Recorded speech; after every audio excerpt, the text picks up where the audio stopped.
땅끝까지 이 기쁜 소식을 전하라. 예수님의 마지막 분부는 마치 엄마가 집안 구석구석 먼지 하나 없이 청소해라 라고 했을 때와 비슷하다. 처음엔 네 하고 대답했지만 막상 시작해보면 이게 어디까지가 끝인지, 먼지가 끝인지, 내 인생이 끝인지 헷갈린다. 그래도 2000년 동안 수많은 사람들이 이 복음 전파에 열정을 쏟았다. 덕분에 우리도 동쪽 끝, 아시아의 작은 반도에서 기쁜 소식을 듣게 됐다. 하지만 이 열정의 역사는 가끔 이게 정말 기쁜 소식 맞나 싶은 뒷이야기도 남겼다. 말이 많으면 예수쟁이, 세상에 말이 많으면 수다쟁이, 말이 많으면 예수쟁이란다. 이쯤 되면 수다쟁이와 예수쟁이의 차이가 뭔지 헷갈린다. 예수쟁이는 왜 이렇게 말이 많을까? 첫째, 머릿속에 복잡한 이데올로기가 가득해서 그렇다.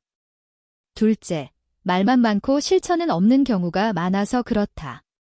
결국 말만 번지르르 하다위는 비판을 듣게 된다. 그런데 예수님은 달랐다. 말과 행동이 일치했고 머릿속이 단순했고 혼이 깨어 있었다. 그래서 우리는 묻는다. 기독교는 도대체 무엇을 증언하는가? 예수님의 사이다 발언 모음. 예수님은 바리새인들에게 너희는 한 사람 개종시키려고 바다와 육지를 헤매다가 결국 자기보다 더한 지옥의 자식을 만든다고 하셨다. 이쯤 되면 복음 전파가 지옥 시민 양성 프로젝트로 오해받을 만하다. 또 너희는 천국 문을 닫아버리고 들어가고 싶어하는 사람까지 막는다. 이쯤 되면 교회가 천국의 문지기인지 빵집의 문지기인지 헷갈린다. 사도 바울도 한마디 거둔다. 너희들 때문에 만방에서 하나님의 이름이 욕을 먹는다. 이쯤 되면 예수쟁이란 별명이 왜 생겼는지 알 만하다. 증언이란 무엇인가? 밤하늘의 별은 영혼을, 들꽃은 아름다움을, 폭군은 욕심과 잔인함을 증언한다. 모든 존재는 저마다 증언을 한다. 우리 크리스천은 나는 진리를 전하기 위해 왔다 고 선언하신 예수님을 증언하는 사람들이다. 그런데 진리가 뭐냐고. 수학적 진리, 사회적 진리, 경제적 진리, 온갖 진리가 있지만 예수님이 증언한 진리는 불을 통과해도 남는 금 같은 진리, 즉 죄와 사랑에 관한 것이다. 말 없는 힘, 그리고 유쾌한 침묵. 예수님은 과서 보라고 하셨다. 눈먼 자가 보고 절름발이가 걷고 죽은 자가 살아나는 기적을 직접 보라는 것이다. 우리는 이미 눈이 먼 자여, 불구자여, 가난하고 더러운 자이니 굳이 체험학습을 할 필요도 없다. 사도 바울은 하나님의 나라는 말에 있지 않고 능력에 있다고 했다.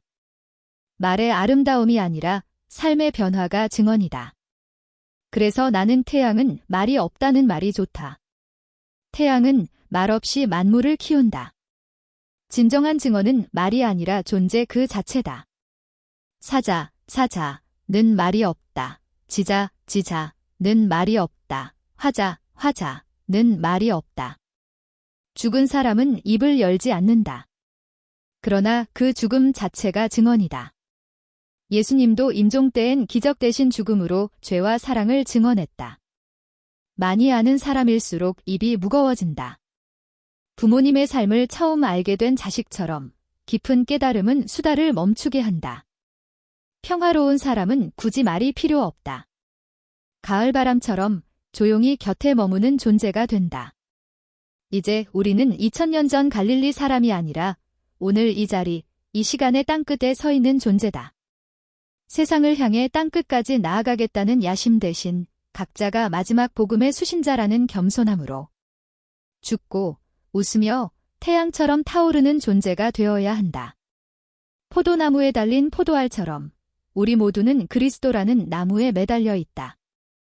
말이 많아 예수쟁이 소리 듣지 않으려면 말 없는 힘, 말 없는 웃음, 말 없는 평화, 그리고 말 없는 열정으로 세상을 환하게 비추는 유쾌한 증언자가 되어보자.